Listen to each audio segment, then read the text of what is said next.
Seguimos aquí en el sindicalismo, sus protagonistas y su historia. Y Claudia, tenemos nuevos invitados. Tenemos nuevos invitados que, bueno, que ahora vienen, digamos, del palo de la educación, del periodismo. Bueno, tenemos a Cintia Rogoski, que es escritora, periodista. Bueno, tiene un currículum muy amplio que ella se va a dedicar a ampliar. Bueno, y es de ADULP y también de ATE, y nos acompaña Lautaro, que es delegado de ATE, digamos, de todos los compañeros de trabajos virtuales.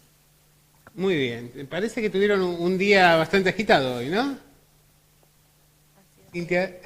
Sí, creo que son como los días de todos los trabajadores y trabajadoras últimamente, de cualquier campo, pero en particular del campo educativo, cultural y comunicacional, están siendo días bastante activos.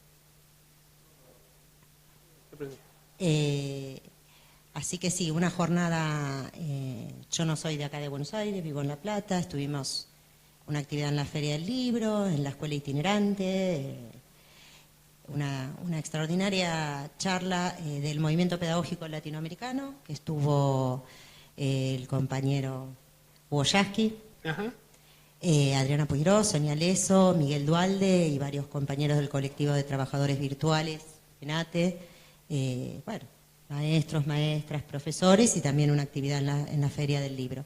Pero es más o menos, me parece, una jornada habitual de cualquier trabajador de la educación en estos días, ¿no? Salís de dar clase y te quedás en la asamblea interclaustro discutiendo si vamos al paro o preparás tu clase y al mismo tiempo estás corriendo de un lado al otro porque en este momento la lucha está en varios frentes, ¿no? En 1917 me acuerdo que Max Weber decía como que Europa se había acostumbrado a vivir en guerra, por eso tal vez podría vivir 10 años más tranquilamente.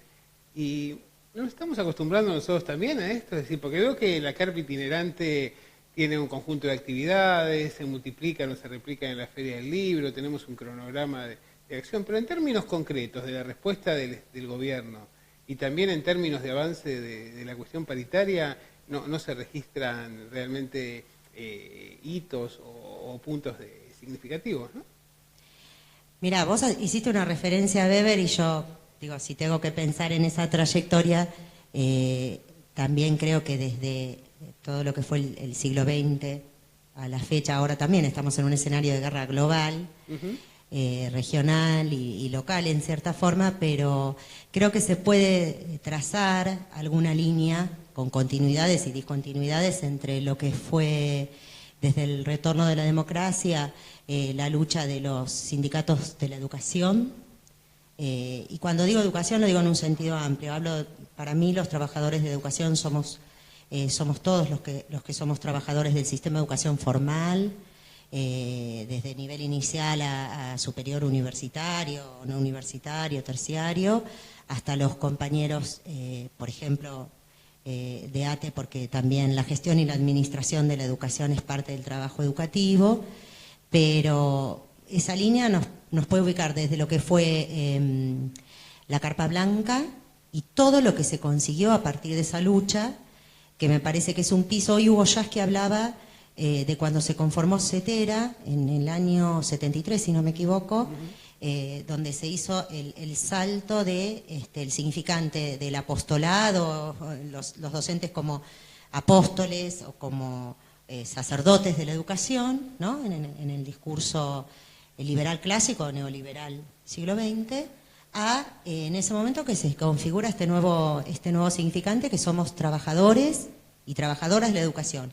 No somos docentes, somos trabajadores y trabajadoras de la educación, lo que le da no solo una dimensión política totalmente distinta, sino también una amplitud al campo y complejidad muy diferente, inscriptos, por lo menos esa es la posición que compartimos con Lautaro, que compartimos con los miles de compañeros y compañeras de los espacios en los que estamos, con una impronta y una mirada latinoamericanista.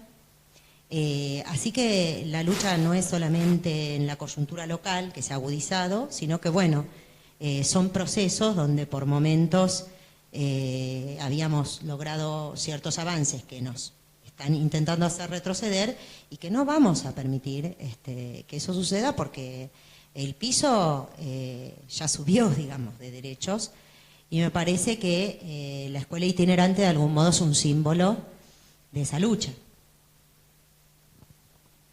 Sí, y bueno, y claramente este gobierno, digamos, golpea a todo lo que es la formación docente, a todo lo que, digamos, los derechos de formarse en servicio, digamos, de trabajar por la calidad educativa a nivel federal, a nivel nacional, a nivel local. Y bueno, entonces eso, digamos, repercute claramente en todos los trabajadores virtuales, en todos los programas socioeducativos, y bueno, que claramente tenía una política el gobierno anterior de unificar y centralizar en el Estado una formación de calidad, digamos, en la formación docente, ¿no?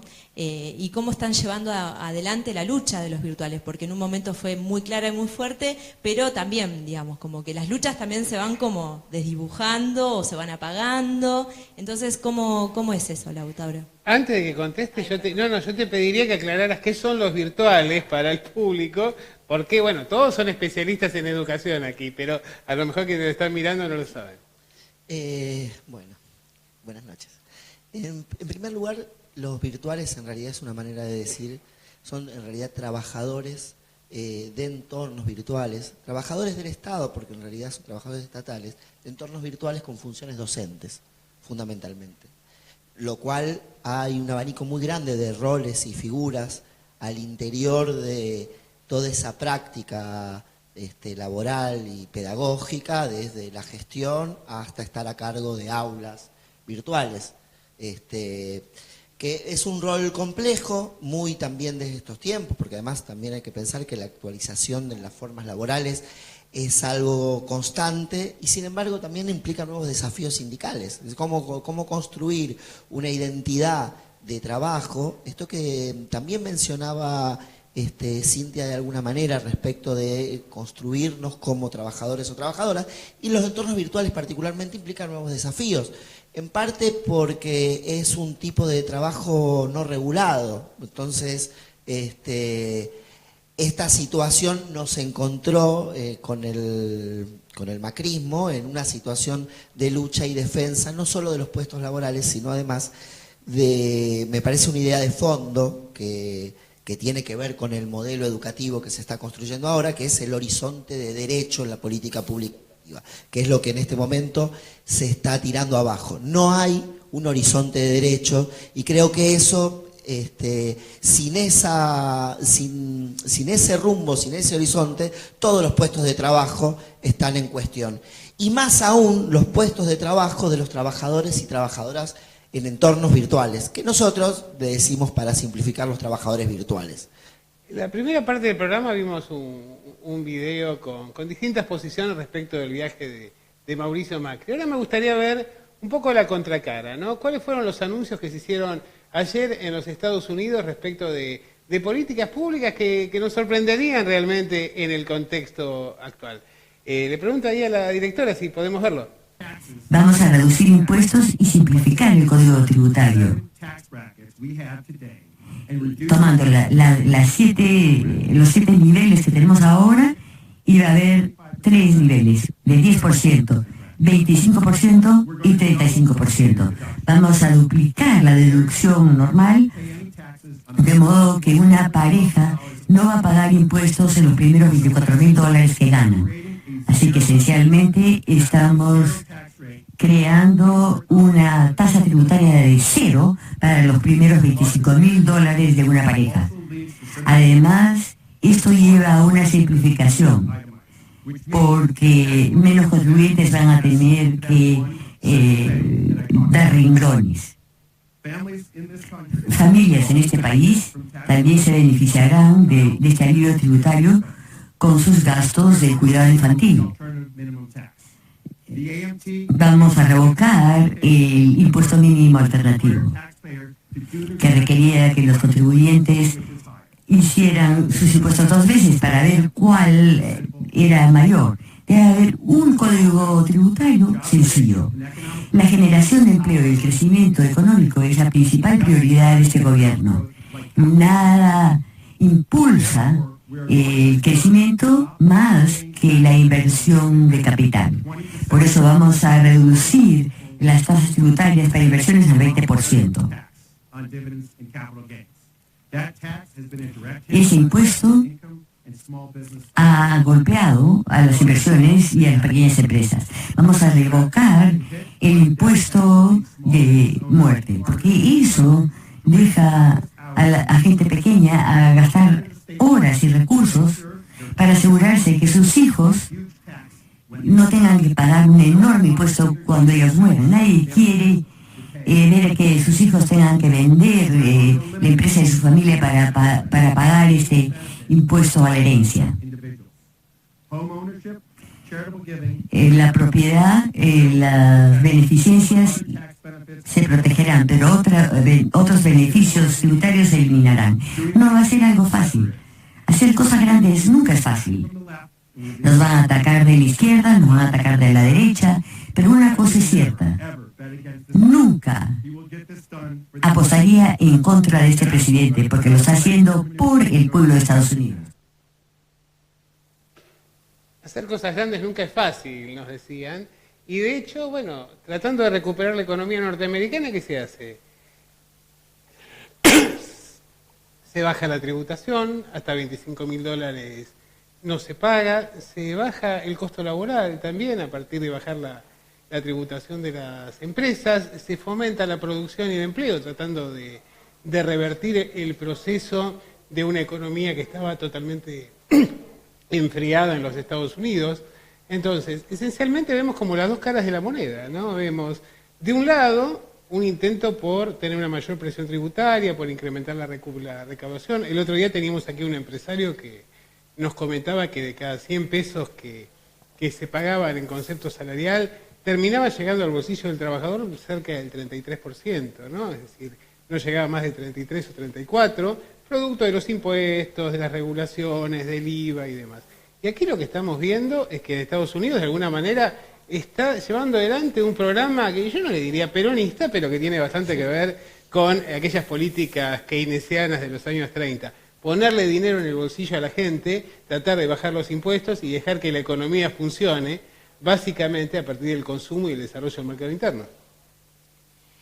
Mira, no voy a hablar de economía porque sería una osadía. A mí me parece la pregunta que en todo caso podríamos hacernos en términos de trabajadores de la educación es, primero, ¿cuál es la idea de nación que tiene nuestro gobierno? Porque esa es la idea que nos va a permitir pensar cuál es la idea de educación y cómo se financia la educación. Y ahí entraría el tema impositivo, me parece, por lo menos en la lógica que puedo comprender yo. Son medidas que podríamos inscribir, estas que estaban mencionando en el informe, sí, dentro de una lógica populista en el mejor de los sentidos, pero entiendo que la lucha que estamos llevando adelante nosotros en este momento es una lucha por que se cumplan las leyes que existen en la Argentina, que fueron el resultado justamente del trabajo organizado de los sindicatos de trabajadores en general. La paritaria nacional docente de lo que está hablando es de cuáles son las prioridades que una nación se da. Cuando en el 2003 asumía Néstor Kirchner, nosotros destinábamos el 2,3% del Producto Interno Bruto a financiar los intereses, la educación, ciencia y tecnología, que estaba todo en una misma función del presupuesto, sí. Y el 6% a pagar los intereses de la deuda. Esa ecuación se invirtió con un enorme esfuerzo que hizo todo el conjunto del pueblo argentino, tributando. Logramos la Ley de Financiamiento Educativo en 2005, que permitió, entre otras cosas, subir al 6% la inversión en educación, y se superó esa meta, que iba a ser una meta a cumplir en el 2010, porque además se hizo otra línea de financiamiento aparte cuando se creó el ministerio, creo que fue en el 2008, si mal no recuerdo, de Ciencia, Tecnología e Innovación Productiva, o sea, articulando el sistema de educación al sistema de desarrollo científico, tecnológico, articulado a la producción con relación a un proyecto nacional de desarrollo regional, federal, etcétera. En ese sentido, creo que las políticas públicas en materia educativa, no solo la formación docente, el Programa Nacional de Formación Permanente en nuestra escuela, que permitió En el caso del componente donde estábamos nosotros, en el entorno virtual que explicaba Lautaro, que más de 300.000 docentes accedieron a formación de altísima calidad, gratuita, con puntaje en servicio, un reclamo histórico de los sindicatos docentes desde el año 1984, sino que también permitió además muchísimas otras acciones, como fue la creación de un montón de nuevas universidades nacionales, más una enorme inversión en las universidades nacionales, las políticas de conectar igualdad, educar, etcétera, más la distribución de computadoras. Todo eso hizo posible, yo creo que la devolución del esfuerzo que hace el pueblo al pagar sus impuestos estuviera visible en la calidad, la mejora de la calidad en un montón de aspectos de la vida de las familias, de la felicidad del pueblo y la grandeza de la nación, por decirlo en otros términos. O sea que los niños, las niñas, los adolescentes y jóvenes, con todo lo que nos falta aún por hacer, pero por lo menos tuvieran acceso a la educación gratuita en un número mucho mayor, se extendiera la educación obligatoria y lograr una formación docente de calidad tanto en el sistema que administran las provincias, de institutos superiores de formación docente, como en las universidades nacionales. Por eso ahí mi pregunta es que, además de la falta de dinero en el bolsillo de los trabajadores, es la pregunta por quién debe financiar la educación, con qué sentido de nación y a dónde van a parar nuestros impuestos. Qué pregunta, ¿no? Pero no la vamos a poder contestar hoy porque nos estamos quedando sin tiempo. Así que yo quiero recordar de todas maneras antes de irnos, y vamos a invitar aquí a los invitados a venir con más tiempo para seguir discutiendo estos temas, que hoy es un día histórico por distintas razones, ¿no? En primer lugar porque se cumple un nuevo aniversario, estaba señalando aquí Cintia, del acceso a la presidencia de Néstor Kirchner. Luego tenemos otras cuestiones, tenemos los 40 años de la primera marcha de las Madres de Plaza de Mayo, y tenemos también la fecha del primer paro de la CGT a la dictadura cívico-militar. Todos hitos en términos de la lucha popular, todos hitos en términos de la construcción del proceso democrático en los años de plomo de nuestra sociedad. Creo que efectivamente, bueno, tenemos una guía, tenemos una historia, no debemos resignarla, y hemos visto esencialmente cómo en los Estados Unidos el liberalismo puede ser guía, pero no necesariamente es dogma, y en los momentos en que hay crisis, el New Deal, las políticas de Estado, el asistencialismo han jugado un papel determinante. Por eso, efectivamente, creo que tenemos que salir del papel de las ideologías puramente e ir al papel de las políticas públicas. Nos vemos la semana que viene a las 18:30 el jueves en El Sindicalismo, sus protagonistas y su historia.